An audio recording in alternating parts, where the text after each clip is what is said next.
Hello, this is Clayton. I just finished watching Cyberpunk Edgerunners, which is based off the Cyberpunk 2077 video game by CD Projekt Red, the one that had a ridiculous amount of glitches and a disastrous launch.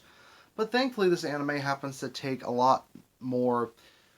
It happens to be a lot more enjoyable than the video game it's based on, purely because you get to watch a story about Night City with a ton of characters that weren't in the game.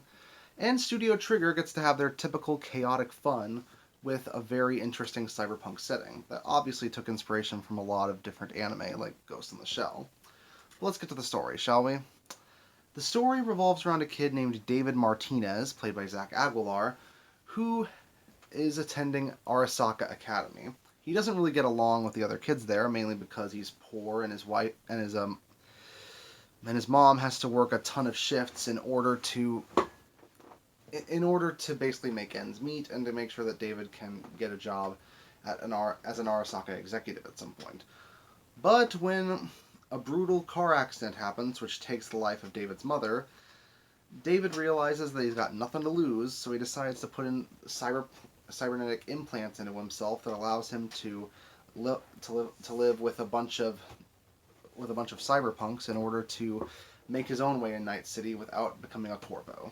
But that's all I'll say about the story without spoiling anything.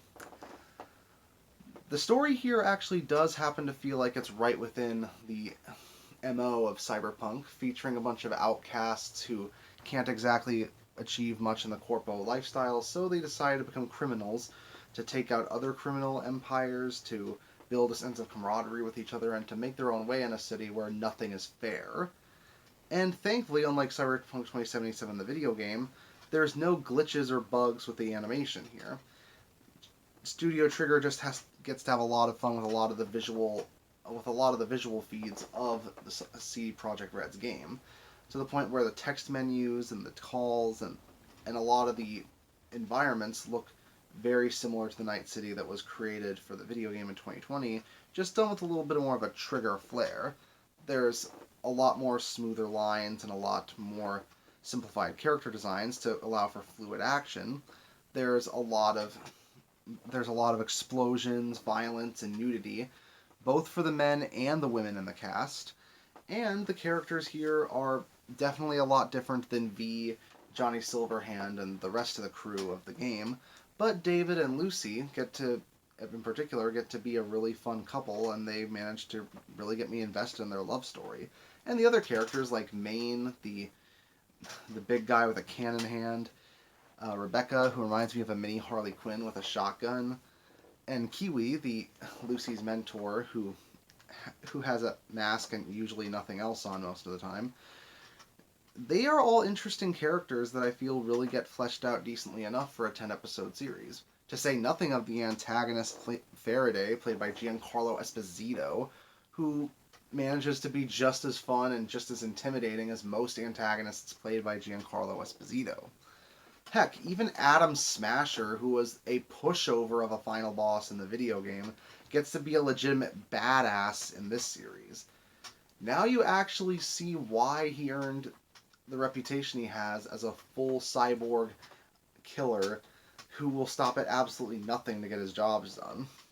On top of that, I really appreciate how the series takes its time at the beginning to let us get to know David before a bunch of stuff goes wrong in the second half that happens to really get us to care about him and his generally tragic story that had nowhere to go but down. That Not to say that there aren't some problems, though. I do think that, much like Cyberpunk 2077, there's a little too much cursing for my liking, even more so than something like Castlevania. And honestly, I would have preferred to see some more of the other characters from the game. There's a few who make cameos, and the Afterlife bar does get used a couple of times, but I would have liked to see a little more of the game put into the story here. But with that being said, I do think it's one of the overall better video game adaptations, and Studio Trigger has the fun that they usually do whenever they're given a project like this. That's why I'm going to give Cyberpunk Edgerunners an 8.5 out of 10. See you next time.